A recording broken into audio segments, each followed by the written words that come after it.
ભાઈઓ જે વિનારીઓ પર જે સલ્યુટ થાય છે આ પાકિસ્તાન મારા ઉપર ના થવો જોઈએ એવો સલ્યુટ આ વિનારીઓ પર કરવામાં આવે છે. હું એક બીમાર છું, હું વિનારી છું. 11 મહા રેજીમેન્ટમાં મારા આદમી શહીદ થઈ ગયા. આજ સુધી મેં દુઃખ જોયું છે આપણી ગુજરાત ભિખારી સરકારને મને 5 લાખ રૂપિયા આલ્યા. જેટલા 5 લાખ રૂપિયા અને જે રોડ અકસ્માતમાં મરી જાય છે એને 4 લાખ રૂપિયા આલે છે. આપણી ભિખારી સરકારને આજ સુધી જીવનમાં કશું વીરનારીઓ માટે કર્યું નથી. અને આ જેટલી પોલીસ ઉતારી છે તો હદ વગર પોલીસો તેની ઓકાત નથી મહિલાની તો મોશા માટે બેહી રહ્યો છે. અલ્યા 20 તારાથી ના બાપ જો બેહી રહ્યા છે અને કોંગ્રેસ વાળાને કરેલું છે. કોંગ્રેસની સરકાર આવી એ દ્વારા કોંગ્રેસની સરકારને નિયમ પાડેલો જ છે. ઓલરેડી યસ કરવાનું છે અહીંયા બેઠા બેઠા. તો રોડો જેવા તો કોણ કરે છે એ રોડો જેવા તો કોણ કરે છે. અને પેલો દિલ્હીમાં બેઠો છે ભાઈ રોડ વગરનો એને એવું કે છે મારી બહેનો તો અહીંયા બનેવ્યો તો રોડ ઉપર લાવી દીધા.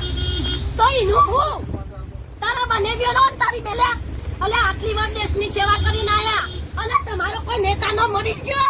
તમારી કોઈ નેતાનો કોઈ દાડો ફોજમાં જોશે? કોઈ નેતાનો ફોજમાં જો તમારો કોઈ નેતાનો મરી જશે કાય? અને લે અમારો તો મરી ગયો હતા.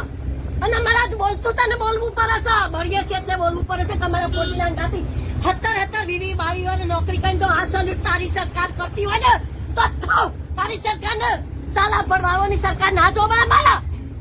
અરે ગાધડી પાડીને ઘેર બેસી જા. તને રોડોનું સન્માન કરતા ના આવડે ને તો સાલા ડોકણીમાં પોણી લઈને તું ઉભી બાર.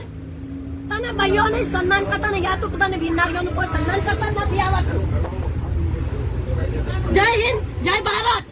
તારા ભારતમાં રવિયા ખોટું છે. પાકિસ્તાનની સરકારોના કરતા લાખ દરજે હારી તે વિનારીઓનું સારું સન્માન કરે છે. તું કોઈ દાડો પૂછે તારા બાપો ને એટલે તને ખબર પડે. પાકિસ્તાનની સરકાર આ રીતે વિનારીઓ પર સલ્યુટ નથી કરતી એવી તારી સરકારને તારી પોલીસને કર્યું છે. આજ હું બીમાર છું તો મને ઉઠાઈને ફેંકી દીધી છે. જય હિન્દ જય ભારત.